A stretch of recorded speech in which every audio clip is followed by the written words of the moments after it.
अगर आप लोग ब्लिंकिट, जेप्टो या जियो मार्ट से ऑनलाइन ग्रोसरी मंगाते हो तो 100 और 200 रुपया में मंगाते हो या मैक्सिमम 500 रुपया का सामान मंगाते हो। मैं बता दूं, अब ब्लिंकिट है ना, ग्रोसरी नहीं बेच रहा है। क्या ये 30 मिनट का अमेज़न बन रहा है? सबसे बड़ा आज वीडियो यही होने वाला है, क्योंकि है ना, अगर आप लोग सिर्फ ग्रोसरी मंगाते हो तो अब ग्रोसरी तक लिमिट नहीं है। अगले 30 मिनट में आपके घर में टीवी, फ्रीज, जितने भी इलेक्ट्रॉनिक सामान है वो आपके घर में आ जाएंगे। तो आज की वीडियो में बताने वाला हूँ कि जैसे 50 रुपये का अगर आप लोग ब्रेड मंगाते हो या 100 रुपये का सामान मंगाते हो तो 10 मिनट के अंदर आ जाता है। अगर कोई चीज़ 50,000 हो, 40,000 का हो इलेक्ट्रॉनिक सामान, तो ये भी है ना 30 मिनट के अंदर आ सकता है। तो ब्लिंकिट और स्विगी, जो कि स्विगी का इंस्टामार्ट है, दोनों है ना मैन्युफैक्चरर के साथ बात कर रहे हैं कि ताकि fridge, TV, washing machine, microwave 30 minute में डिलीवर हो सके। तो ये इकोनॉमी है ना, क्विक कॉमर्स इकोनॉमी कितनी बड़ी है, इस वीडियो में आपको जानने को मिलेगा। अगर आप लोग स्टॉक मार्केट में पैसा लगाते हो, अगर क्विक कॉमर्स में अगर आप इन्वेस्ट करना चाहते हो तो ये वीडियो आपके लिए है। क्विक कॉमर्स का नेक्स्ट 1 लाख करोड़ का मार्केट ग्रोसरी नहीं, इलेक्ट्रॉनिक्स होने वाला है। यहाँ पर आज हम लोग इस वीडियो में समझेंगे कि ग्रोसरी से इलेक्ट्रॉनिक तक का सफ़र कैसे कंप्लीट हो रहा है। बिजनेस मॉडल समझेंगे कि मार्जिन का असली मैथ क्या है, कॉस्ट फैक्टर और रिस्क क्या है। आपको ही पता है ज़्यादातर जो क्विक कॉमर्स कंपनी काम कर रही है वो लॉस में है। तो इसमें देखेंगे कि अगर ये लोग इलेक्ट्रॉनिक्स में घुसते हैं तो क्या प्रॉफिट में होंगे या नहीं होंगे। और साथ ही साथ थर्ड में हम समझेंगे यूनिट इकोनॉमिक्स, यानी कि 200 का ऑर्डर और 40,000 का ऑर्डर का क्या गेम है। सामान जो हम लोग मंगाते हैं 400, 500, 200, 300 यही मंगाते हैं, बट 40,000 का कोई बंदा टीवी ऑर्डर कर रहा है या फ्रिज ऑर्डर कर रहा है, तो इसमें किस तरह का बड़े को फ़ायदा हो सकता है, तो वो हम लोग समझेंगे। तो चलो स्टार्ट करते हैं। सबसे पहले स्पीड की आदत आपको समझनी जरूरी होगी कि ग्रोसरी से लेकर टीवी तक का सफ़र कैसे हो रहा है पूरा। सबसे पहले 2015 में है ना ई कॉमर्स आया, जिसमें ऑर्डर करो आपके 5 से 7 दिन में आप वेट करना पड़ता था। 2015 में आपके घर में सामान आ जाता था। फिर 2020 में ये डिलीवरी का टाइम है ना 1 से 2 डेज़ हो गया, यानी कि वेट टाइम शॉर्ट होने शुरू हो गया 2020 में। फिर 2024 में 10 मिनट ग्रोसरी, यानी कि दूध, ब्रेड सब इंस्टेंट आने लगे सिर्फ 10 मिनट में 2024 में। और 2026 में 30 मिनट में इलेक्ट्रॉनिक सामान आपके घर में आ जाएंगे। टीवी, फ्रीज ये सब भी तुरंत आ जाएंगे। जैसे कि आप लोग को ही पता है और आप लोग भी रियलाइज़ कर रहे होंगे, आपको है ना घर से बाहर जाने का मन ही नहीं करता है। आप सोचते हो मोबाइल तो है भाई, 10 मिनट में सामान आ जाएगा, कौन जाएगा बाहर, कौन अपना पेट्रोल खर्च करेगा। तो ये आदत है ना सबसे बड़ी प्रॉब्लम, मैं बताऊँगा आगे कैसे हो रही है। स्पीड की आदत लोग को लग चुकी है, लेकिन क्या इंडियंस एक्सपेंसिव प्रोडक्ट भी इंस्टेंट और बिना सोचे समझे खरीदना चाहेंगे? तो वो तो देखने वाली बात है। सबसे पहले देखो, सिर्फ ब्लिंकिट और स्विगी की बात नहीं है। ब्लिंकिट और स्विगी की बात नहीं है, ब्लिंकिट और इंस्टामार्ट यानी कि दोनों मैन्युफैक्चरर के साथ बात किए हैं 30 मिनट एप्लीकेंस डिलीवरी के लिए। फ्लिपकार्ट भी टेस्टिंग कर रहा है। कुछ सिटीज़ में 2 आवर्स डिलीवरी ऑलरेडी टेस्ट हो चुका है अपने टीम से इंस्टॉलेशन के साथ। फ्लिपकार्ट भी है ना कुछ सिटीज़ में 2 घंटा में डिलीवरी दे रहा है टीवी, फ्रिज ये सब का, वो भी इंस्टॉलेशन के साथ। और जियो मार्ट यानी कि रिलायंस छोटे इलेक्ट्रॉनिक्स 2 आवर्स में डिलीवरी करता है।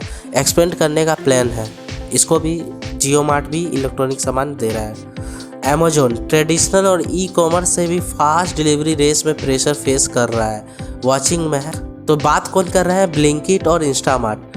टेस्टिंग कौन किया है? फ्लिपकार्ट। और लाइव कौन है? जियो मार्ट। तो ये आपको समझ में आ गया। अब यहाँ पर ग्रोसरी और इलेक्ट्रॉनिक्स का ना बिल्कुल अपोजिट मॉडल है। ग्रोसरी जो होता है ना, जो सामान हम लोग खाने पीने का मंगाते हैं, लो टिकट का होता है बट हाई फ्रीक्वेंसी होता है। मतलब कि ऑर्डर वैल्यू 300 से 200 बार छोटा छोटा ऑर्डर वैल्यू रहता है, बट लोग है ना हफ्ते में 3 से 4 बार ज़रूर मंगाते हैं ग्रोसरी। 3 से 4 बार हर दिन में 1 बार तो ज़रूरी मंगाते हैं। तो ऑर्डर वैल्यू भले ही कम है बट फ्रीक्वेंसी क्या है, बार बार ऑर्डर करते हैं। इलेक्ट्रॉनिक्स का बिजनेस मॉडल क्या है? हाई टिकट है, लो फ्रीक्वेंसी है। मतलब ऑर्डर वैल्यू तो 20 से 40,000 का होगा, बट साल में सिर्फ 1 से 2 बार। किसी को पता है, आप लोग को भी टीवी, फ्रिज, मोबाइल हर दिन तो खरीदेगा नहीं, साल में 1 बार खरीदेगा। तो इसका फ्रीक्वेंसी क्या है? लो है। तो अब बात करें ब्लिंकिट को इलेक्ट्रॉनिक्स में मार्जिन मिलेगा या सिर्फ ऑर्डर वैल्यू बढ़ेगा? मतलब कि पैसा भी कम आएगी कि या सिर्फ ऑर्डर वैल्यू बढ़ रहा है। जो ऑर्डर वैल्यू 200 से 300 आता था एक आदमी से, वो 40 से 20,000 आएगा। तो सिर्फ ऑर्डर वैल्यू बढ़ रहा है कि उस ऑर्डर वैल्यू में मार्जिन भी बढ़ेगा? सबसे पहले इसमें प्रॉब्लम क्या है ना, हिडन कॉम्प्लेक्सिटी है। मतलब 9 चीज़ें जो इलेक्ट्रॉनिक्स डिलीवरी को मुश्किल बना सकती है, और ब्लिंकिट को भी। आपको ही पता है क्विक कॉमर्स में नंबर 1 कौन सा है? ब्लिंकिट। इसलिए मैं बार बार ब्लिंकिट के बारे में बात कर रहा हूँ। सबसे पहले ब्लिंकिट को पता है क्या करना पड़ेगा? इन्वेंट्री, मतलब लाखों करोड़ों रुपया का सामान अपने पास रखना पड़ेगा। देखे हो ना, ब्लिंकिट का जो स्टोर रहता है, डार्क स्टोर जो बोलते हो, गोडाउन टाइप का बड़ा जैसा ले लिया, उसमें सारा ग्रोसरी का सामान रहता है। तो इलेक्ट्रॉनिक्स का भी लाखों करोड़ का इन्वेस्टमेंट ब्लिंकिट को करना पड़ सकता है। वेयर हाउसिंग मतलब कि बहुत बड़ा जगह लेना पड़ सकता है। डार्क स्टोर मतलब सिटीज़ में डार्क स्टोर रखना पड़ेगा, तभी तो वो आपको 30 मिनट में डिलीवरी दे सकेगा। डिलीवरी कॉस्ट, बड़े सामान का बड़ा डिलीवरी कॉस्ट लगेगा। पैकेजिंग अच्छा होना चाहिए। रिटर्न हुआ तो लॉस होगा। एक टीवी इतना बड़ा 40,000 का है, उसको पैक करने में लग रहा है, लोग उसे खोल रहे हैं फिर रिटर्न कर दे रहे हैं, तब तो कंपनी को लॉस होगा ना। डैमेज रिस्क, 40-50 हज़ार का सामान है, अगर कुछ रास्ते में हो गया तो लॉस किसको होगा? कंपनी को होगा। ब्रांड डील्स करना पड़ेगा अच्छे से, सैमसंग, एलजी, जितने भी बड़े बड़े ब्रांड है उससे डील करना पड़ेगा।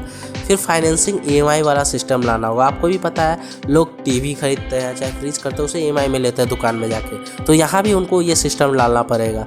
फिर उसके बाद एडवर्टाइजिंग करना पड़ेगा। समझ रहे हैं ना? यहाँ पर एक चीज़ है ना जो मैं बताना चाहता हूँ, ब्लिंकिट है ना, वो अपना इन्वेंट्री नहीं लगाएगा, मतलब अपना पूंजी नहीं लगाएगा, वेयर हाउसिंग में खर्च नहीं करेगा और डार्क स्टोर में खर्च नहीं करेगा।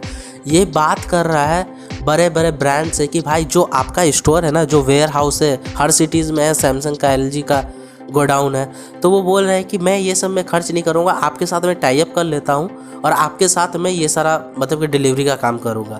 तो इससे क्या होगा ना, ब्लिंकिट का इन्वेंट्री में पैसा बच जाएगा, वेयर हाउसिंग नहीं लेना पड़ेगा, डार्क स्टोर नहीं लेना पड़ेगा। तो इसको सिर्फ delivery cost, returns, damage risk, बस ये सब देखना पड़ेगा। मतलब कि ये 3 जो बड़े बड़े खर्चे हैं, inventory, warehousing, dark store, ये बच जाएगा। तो ये लोग ऐसा ही बात कर रहे हैं डायरेक्ट ब्रांड के साथ कि भाई आपके वेयर हाउसिंग से मैं टाइप कर लेता हूँ, आपका जहाँ गोडाउन है वहाँ से हम लोग डील करेंगे, आपके गोडाउन में हम लोग रहेंगे, वहाँ से डिलीवरी करेंगे। तो ये उन लोगों का बात चल रहा है। अब यहाँ यूनिट इकोनॉमिक्स आप लोगों को समझना होगा। 200 और 40,000 का ऑर्डर, देखो ग्रोसरी ऑर्डर में ना जो 200 का ऑर्डर होता है उसमें मार्जिन छोटा होता है, डिलीवरी कॉस्ट भी कम कटती है, डिलीवरी कॉस्ट भी कम लगेगा। छोटा सा प्रोडक्ट है, एक कैरी बैग में जाके डिलीवर कर देते हैं घर में। प्लेटफॉर्म कॉस्ट भी कम कटती है, ऊपर से डिस्काउंट भी दिया जाता है। ठीक, ग्रोसरी में कभी कभी लॉस भी हो जाता है, पता है आप लोग को। जैसे मैंने बोला जेप्टो का देख लेना आप लोग जाके, लॉस में ही है कंपनी, बहुत ज़्यादा लॉस कर रही है। फिर यहाँ देखो 40,000 का जो ऑर्डर आएगा टीवी का, इसमें ग्रॉस प्रॉफिट अपॉर्चुनिटी है ज़्यादा है, लॉजिस्टिक कॉस्ट भी ज़्यादा रिस्क है, रिटर्न रिस्क भी ज़्यादा है, वर्किंग कैपिटल रिस्क भी ज़्यादा है। अब यहाँ पर हाई रिवॉर्ड और हायर रिस्क वाला गेम हो गया है, यानी कि जो सामान छोटा ऑर्डर कर रहा है तो छोटा प्रॉफिट, बड़ा ऑर्डर कर रहा है तो बड़ा प्रॉफिट।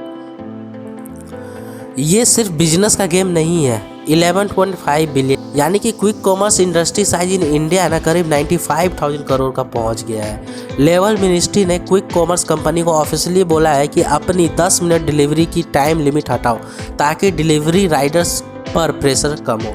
आपको ही पता है बहुत सारा मुद्दा उठाया गया, 10 मिनट डिलीवरी के चक्कर में बहुत सारा एक्सीडेंट हो जा रहा था डिलीवरी पर्सन का, तो इसे लेबर मिनिस्ट्री ने हटा दिया है। अब इसलिए जब टीवी जैसी भारी चीज़ 30 मिनट में डिलीवरी करने की बात आएगी तो वर्कर का जो प्रेशर पर सवाल और भी ज़रूरी हो जाता है। अब 30 मिनट में आपको टीवी, आप मान लो काम करते हो जेप्टो में, स्विगी में, इंस्टामार्ट में, कहीं पर भी, तो आपको 30 मिनट के अंदर टीवी, फ्रिज बिल्कुल सेफ तरीक़ा से डिलीवर देना होगा, तो ये थोड़ा रिस्क बढ़ जाता है। तो ये आप लोग समझ गए क्या कहानी है। अब मैं आपको बता दूं, अगर आप लोग स्टॉक मार्केट में इंटरेस्टेड है, अगर क्विक कॉमर्स कंपनी में पैसा लगाना चाहते हो, तो क्विक कॉमर्स स्टॉक को एनालिसिस करते वक्त है ना, ये 10 चीज़ें आपको देखना जरूरी है। सबसे पहले GOV यानी कि gross order value, total company को कितना ऑर्डर आ रहा है। सेकेंड, ऑर्डर्स पर डे, कितने बार पर डे ऑर्डर कर रहे हैं लोग। थर्ड, एवरेज ऑर्डर वैल्यू, एक कस्टमर जो ऑर्डर करता है उसका वैल्यू कितना है, एवरेज वैल्यू कितना है। मैं बता दूं आप लोग को, जो ब्लिंकिट है ना, ब्लिंकिट का एवरेज ऑर्डर वैल्यू 700 रुपया है। कितना है? 700, जो कि सबसे ज़्यादा है। ब्लिंकिट से जितने भी लोग ऑर्डर करते हैं मिनिमम 700 रुपये का करते हैं, ऐसा एवरेज ऑर्डर वैल्यू है ब्लिंकिट का। ग्रॉस मार्जिन कितना है, कंट्रीब्यूशन मार्जिन कितना है, डार्क स्टोर यूटिलाइजेशन, जितने भी डार्क स्टोर है उसका कितना इफिशिएंटली यूज़ हो रहा है dark store, delivery cost per order कितना पड़ रहा है, कस्टमर रिटेंशन कैसा है, मतलब कि एक बार ऑर्डर सामान कर रहे हैं इस ऐप से कि बार बार आ रहे हैं, तो ये भी देखना है। कैश कितना बर्न हो रहा है, जैसे कि रेवेन्यू में, एडवर्टाइजिंग में, ये सब में डार्क स्टोर में कितना कैश मतलब कि लग रहा है बिजनेस में, ये समझ लो। तो ये देखना आपको ज़रूरी है। 10 पार्ट टू प्रॉफिटेबिलिटी, क्या इससे कंपनी पैसा भी कमा रही है कि नहीं, ये भी देखना चाहिए। रेवेन्यू भरा इजी है, प्रॉफिटेबल रेवेन्यू बनाना डिफिकल्ट है। कंपनी रेवेन्यू तो कमा रही है बट प्रॉफिट कमा रही है कि नहीं, ये आपको देखना ज़रूरी है। और एक हाँ, ये वीडियो सिर्फ एडुकेशन पर्पज़ के लिए, मैं जितनी भी कंपनी का नाम ले रहा हूँ ना, मेरा कोई मकसद नहीं आप जाके डायरेक्ट कंपनी में इन्वेस्ट कर दो, बाय करो, सेल करो, ये कोई भी रिकमेंडेशन वीडियो नहीं है। मैं कोई सेबी रजिस्टर्ड एनालिस्ट नहीं हूँ, मैं कोई भी एडवाइज़र नहीं हूँ सेबी रजिस्टर्ड। तो आप लोग, मैं जितने भी कंपनी बोल रहा हूँ सिर्फ एजुकेशन पर्पज़ के लिए, एग्जाम्पल के तौर पर मैं बोल रहा हूँ। तो अगर कोई इन्वेस्ट करते तो अपने रिस्क में करे और अपने एडवाइज़र से सलाह ज़रूर ले लें। अब रही बात क्या इंस्टेंट डिलीवरी तुम्हें ज़्यादा खर्च करवा रही है, आप लोग बोलना।